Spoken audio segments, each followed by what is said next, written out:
दोस्तों नमस्कार, हिंदीक्विज.com में आपका स्वागत है। आज हम लोग बात करेंगे अवधी भाषा के उद्भव और विकास के बारे में। इसमें हम लोग जानेंगे कि अवधी भाषा का परिचय क्या और साहित्यिक महत्व क्या क्या है।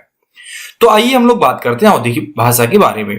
तो जैसा कि हम जानते हैं कि अवधी भाषा पूर्वी हिंदी की सबसे मुख्य बोली है और हिंदी की उन बोलियों में से है जिन्हें विश्व स्तरीय ख्याति प्राप्त हुई है। इस बोली का नाम अवध शब्द से स्थानांतरण संबंध के आधार पर बना हुआ है। अवध अयोध्या का ही नामांतर है जो मध्य युग में एक बहुत बड़े सूबे के रूप में विकसित हुआ था। प्राचीन भारतीय इतिहास में अयोध्या को दक्षिण कोसल की राजधानी माना गया है। इसी आधार पर इस बोली का एक अन्य नाम कोसली भी कहीं कहीं प्राप्त होता है। संतों कवियों ने कभी कभी से पूर्विया और आजकल इसका मुख्य और मान्य नाम अवधी भाषा है या अवधी बोली है। तो देखिए, अब आते हैं हम लोग अवधी भाषा क्षेत्र कहां कहां है। तो अवधी का क्षेत्र मुख्यतया उस भूभाग में है जिसमें अवध प्रांत या राज्य था। वर्तमान में फैजाबाद और लखनऊ मंडल के कुल 14 जिले अवधी क्षेत्र में आते हैं, जैसे कि बहराइच, गोंडा, फैजाबाद, अंबेडकर नगर, बाराबंकी, सुल्तानपुर, प्रतापगढ़, रायबरेली, उन्नाव, लखनऊ, सीतापुर, लखीमपुर खीरी, हरदोई आदि। तो इस प्रकार यदि हम कुल मिला लें तो इस समय अवधी बोलने वालों की क्षेत्रीय संख्या लगभग 5 करोड़ के आसपास है। अब आते हैं हम लोग अवधी भाषा के इतिहास एवं साहित्यिक परिचय के बारे में। तो जैसे कि हिंदी साहित्य के भक्ति काल का संपूर्ण सूफी प्रेमाख्यान काव्य और रामधारा काव्य का अधिकतर साहित्य अवधी बोली में लिखा गया है। सूफी कवियों में मुल्ला दाऊद, कुतुबन, मंझन, जायसी, उस्मान, नूर मोहम्मद, कासिम शाह, शेख निसार आदि ने इस अवध क्षेत्र के निवासी थे और इन कवियों ने अपनी रचनाएं भी अवधी बोली में या अवधी भाषा में लिखा है।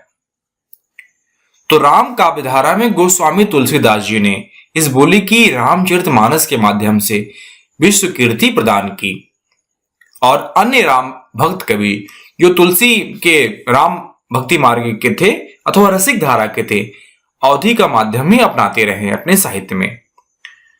भक्ति काल के निर्गुण धारा में कई संतों ने जैसे जगजीवन साहब, मोहन साई आदि ने भी अवधी में ही काव्य रचना की। संपूर्ण फतनामी संप्रदाय इसी धारा में है।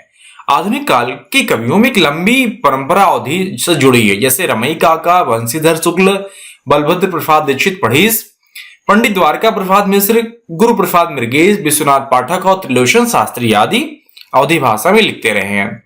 रीतिकाल में भी अवधी में रचनाएं चलती रही हैं।